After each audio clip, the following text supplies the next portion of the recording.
আমাদের বাংলাদেশে বিভিন্ন তরিকার নাম আমরা শুনি।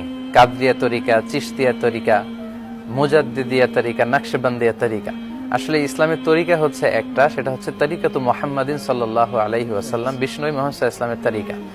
বিষ্ণু সাল্লাল্লাহু আলাইহি ওয়াসাল্লাম সবচেয়ে বেশি আল্লাহর ইবাদত করেছেন। বিষ্ণু সাল্লাল্লাহু আলাইহি ওয়াসাল্লাম ছিলেন সবচেয়ে বেশি মুত্তাকি। বিষ্ণু সাল্লাল্লাহু আলাইহি ওয়াসাল্লাম সবচেয়ে বেশি আল্লাহর সান্নিধ্য পাওয়ার চেষ্টা করেছেন। তো বিষ্ণু সাল্লাল্লাহু আলাইহি ওয়াসাল্লাম সুন্নাতে, ওনার সুন্নার মধ্যে যেই আমলগুলো আমরা পাই, তিনি আল্লাহর ইবাদত কেমন ভাবে করেছেন, তিনি কিভাবে নিজেকে স্রষ্টার সামনে সমর্পিত করেছেন, এই বিষয়গুলো হচ্ছে আমাদের আদর্শ। এবং বিষ্ণুবী, যেটা আমরা বলছিলাম যে বিদায় হজের ভাষণে বলে গিয়েছেন, লাকাদ তারাকতু ফীকুম আমরাইন লান তাদুল্লু মা তামাসসাকতুম বিহিমা কিতাবাল্লাহ ওয়া সুন্নাত রাসূলি। আমি চলে যাচ্ছি, কিন্তু আমার পরে আমি দুটি জিনিস তোমাদের কাছে রেখে গেলাম।